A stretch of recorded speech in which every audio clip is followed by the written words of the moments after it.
बिस्मिल्लाहिर्रहमानिर्रहीम। अस्सलाम वालेकुम friends, welcome to my YouTube channel cook with Malaika. कैसे हैं आप? उम्मीद करती हूँ अल्लाह की फ़ज़ल से आप सब ठीक ठाक खैरियत से और मज़े से होंगे। तो अगर अभी तक आपने मेरे चैनल को सब्सक्राइब नहीं किया तो प्लीज़ जल्दी से कर लें और साथ बेल आइकॉन है उसको जल्दी से प्रेस कर दें ताकि आने वाली मेरी जितनी भी रेसिपीज़ हैं आपको सबसे पहले मिल सकें। तो आज मैं बना रही हूँ ज़बरदस्त किस्म के शामी कबाब मेरे स्टाइल में। तो चलिए फिर इसको बनाना स्टार्ट करते हैं। मेरी तरफ से सब बहन भाइयों को जुम्मा मुबारक। और तकरीबन 1 किलो ले लिया है मैंने लाइम का मीट और इसको मैंने बोन से बिल्कुल सेपरेट करवा कर अच्छी तरह मैंने वॉश भी कर लिया है और इस तरह छोटे छोटे मैंने इसके पीस कर लिए हैं। आप चाहें तो बीफ भी ले सकते हैं, चिकन भी ले सकते हैं और इसको कुकिंग पॉट में डाल लेंगे। साथ ही मैं इसमें ऐड करूँगी चने की दाल। ये तकरीबन 200 ग्राम है, 200 ग्राम मैंने ले ली है और इसको मैंने अच्छी तरह वॉश कर लिया है। इसको मैंने पानी में बिल्कुल भिगो के नहीं रखा था क्योंकि जब हमारा गोश्त गलेगा साथ दाल बड़े अच्छे से गल जाएगी।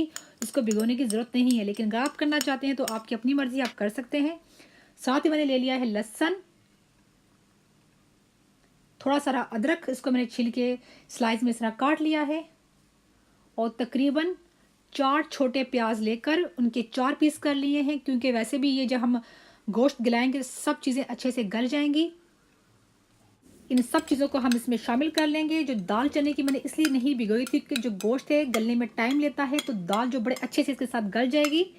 और साथ ही मैं इसमें शामिल कर रही हूँ कुछ स्पाइसेस जिनमें है 1/2 टीस्पून हल्दी पाउडर, 1 टेबलस्पून लाल मिर्चों का पाउडर, 1 टीस्पून सोल्ट और थोड़ी सी ये तकरीबन 5 अदद मेरे पास लाल जो खुश्क ड्राई चिलीज होती हैं वो मैंने ले ली हैं। ये सब हम इसमें शामिल कर लेंगे चीज़ों को। नमक और मिर्ची आप अपने हिसाब से रखिएगा, ज़्यादा कम जिस तरह खाना चाहते हैं। साथ ही मैं इसमें ऐड कर रही हूँ 1 टेबलस्पून सफ़ेद ज़ीरा और साथ ही शामिल कर रही हूँ 1 टेबलस्पून काला ज़ीरा जिसे स्याह ज़ीरा भी कहते हैं। और साथ ही मैं शामिल कर रही हूँ 1 टेबलस्पून ही खुश्क धनिया, साबित खुश्क धनिया हम इसमें शामिल करेंगे। और तकरीबन 4 अदद बड़ी इलायची ले ली है मैंने और तकरीबन 3 अदद हैं तेज़ पत्ता, ये हम इसमें शामिल कर लेंगे। और 4 अदद हरी मिर्चें ले ली हैं मैंने, ये भी हम इसमें शामिल कर लेंगे। अगर आप तेज़ खाते तो ज़्यादा डाल लीजिएगा। अब मैं इसमें पानी शामिल कर दूंगी और पानी हमने इसमें इतना डालना है जिसमें हमारा जो गोश्त और दाल अच्छे से गल जाए। अच्छे से इसको आप मिक्स कर लेंगे और मैं इसको कवर कर दूंगी तकरीबन आधे घंटे से 45 मिनट के लिए ताकि अच्छे से दोनों चीज़ें गल जाएं और साथ में मैं इनको चेक भी करती रहूँगी।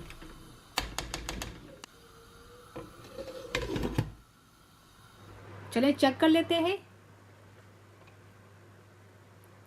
मुझे देखिए दाल जो हमारी बड़े अच्छे से गल चुकी है और साथ जो था हमारा गोश्त वो भी बड़ा अच्छे से गल चुका है। और साथ ही मैं ले रही हूँ थोड़ी सी लौंगे, दालचीनी और थोड़ी सी काली मिर्चें, इनको मैं अच्छे से पीस लूँगी। ये मैंने अच्छे से पीस लिया है। अब ये हम इसमें शामिल कर लेंगे और अब हम इसको इतना पकाएंगे कि इसका जो पानी है वो ड्राई हो जाए।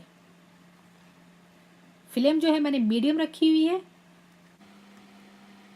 और जो तेज़ पत्ता हम इनको निकाल लेंगे क्योंकि इनका जितना फ्लेवर आना था वो आ चुका है, अभी इनकी ज़रूरत हमें नहीं है। और जो बड़ी इलायची है उनको भी निकाल लेंगे क्योंकि इनका भी बड़ा अच्छा सा फ्लेवर आ चुका है।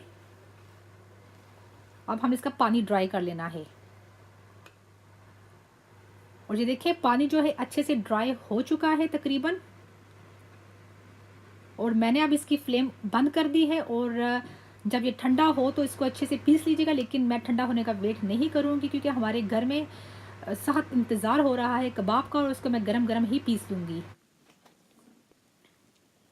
अच्छा, आप चाहें तो इसको ग्राइंडर जार में डालकर अच्छे से इसको पीस सकते हैं, लेकिन मैं इसको इस तरह पीस रही हूँ। इसको क्या कहते हैं, हमारी ज़बान में तो लंगड़ी सोटा कहते हैं और पता नहीं बहुत से इसके नाम हैं।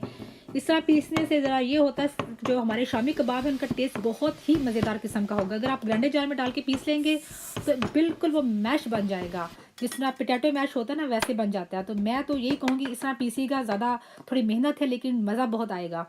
शामी कबाब जो है बहुत ही लजीज बनेंगे। मैंने ये तकरीबन सब पीस लिया है। साथ ही ले लिया है एक अंडा, ये भी हम इसमें तोड़ के डाल लेंगे। और साथ ही मैं इसमें शामिल करूंगी थोड़ा सा हरा धनिया और थोड़ा सा पुदीना। इन दोनों को मैंने वॉश करके इस तरह बारीक सा काट लिया है। पुदीना जो है आपकी चॉइस, अगर नहीं डालना चाहते मत डालिएगा, लेकिन इससे ये होगा कि जो कबाब जब खाएँगे तो हज़म बड़े अच्छे से होंगे। हाथ अच्छी तरह वॉश करके अब मैं अच्छे से इन सब चीज़ों को मिक्स कर लूँगी। अच्छे से इनको मिक्स कर लेना है। अगर आप मिर्चें तेज़ खाते हो तो इसमें बारीक-बारीक हरी मिर्चें काट के डाल सकते हैं इस वक़्त। साथ ही थोड़ा-सा ले रही हूँ मैं ऑयल। ऑयल को थोड़ा-सा हाथ पे लगा लेंगे और इस तरह हम कबाब बनाएँगे। ऑयल लगाने का मकसद सिर्फ़ यही है कि जो कबाब जब हम बनाएँ तो टिक्कियाँ जो हैं हमारे हाथ में स्टिक ना हो, ठीक है? तो इस तरह हम बना लेंगे और ये जो साइज़ है वो अपने हिसाब से रख लीजिएगा, जितना आपने छोटा बनाना है या बड़ा कबाब बनाना है अपने हिसाब से कर लीजिएगा। और हम इस तरह एक-एक करके टिक्कियाँ हम रेडी कर लेंगे। बहुत ही आसानी से बहुत जल्दी बन जाती हैं। बस थोड़ी पीसने में थोड़ी मेहनत लगती है, बाकी तो अदरवाइज़ बहुत ईज़ी है इनको बनाना।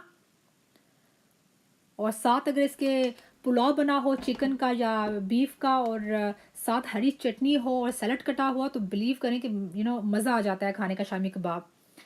और बड़ी पर स्पेशली जब बड़ा गोश्त आता है कुर्बानी का या छोटा गोश्त आता है, उसके कबाब तो बहुत शौक से बनाए जाते हैं शामी कबाब। ये मैंने सब रेडी कर लिए हैं। एक फ्राइंग पैन में कुकिंग ऑयल डाल लेंगे और साथ ही 2 अंडे लेकर उनको इस तरह फेंट लेंगे।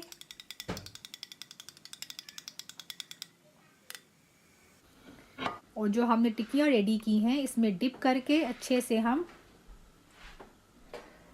एक-एक करके फ्राइंग पैन में हम डालते जाएंगे, ठीक है? इस तरह अच्छे से हमने अंडे में इसको डिप करके हमने फ्राई कर लेना है। और आप चाहें तो इस तरह कबाब रेडी करके टिक्कियाँ बनाकर उनको फ्रीज़ कर लीजिए। जब आपने खानी हो फ्रीज़र से निकालें और अंडा लगाकर इस तरह आप तल लें उनको, ठीक है? आराम से ये महीना चल जाती हैं और बड़ी आसानी हो जाती है।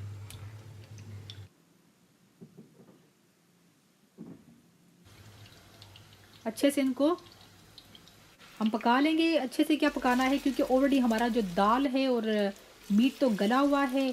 बस हमने सिर्फ इनको कलर ही देना है। तकरीबन 5 से 6 मिनट या इससे भी कम टाइम लगता है इसको। मीडियम फ्लेम पर हम इसको दोनों साइडों से कलर दे देंगे अच्छा सा गोल्डन सा।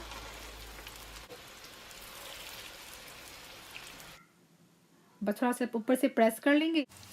बस दोनों साइडों से हम अच्छे से शामी कबाब को पका लेंगे। और ये देखें कितना अच्छा सा इसको गोल्डन कलर आ चुका है। बस इतना ही पकाना है हमने। एक-एक करके हम इसको प्लेट में निकाल लेंगे।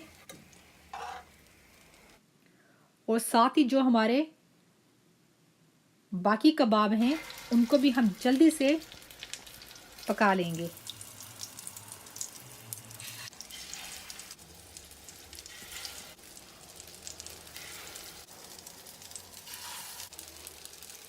इनकी साइड चेंज करके बस हल्का सा हमने गोल्डन कलर देना है इनको, वही तरीका। अब इनको भी हम एक-एक करके निकाल लेंगे। ये देखिए कितना ज़बरदस्त किस्म का इनको कलर आया और कितने मज़ेदार किस्म के बने हैं, बहुत ही लजीज बने हैं। अब इनको हम एक-एक करके निकाल लेंगे प्लेट में। शाम की चाय के साथ शामी कबाब हो तो यकीन करें मज़ा आ जाता है। तो अभी मैं इनको डिश आउट करके आपको दिखाती हूँ।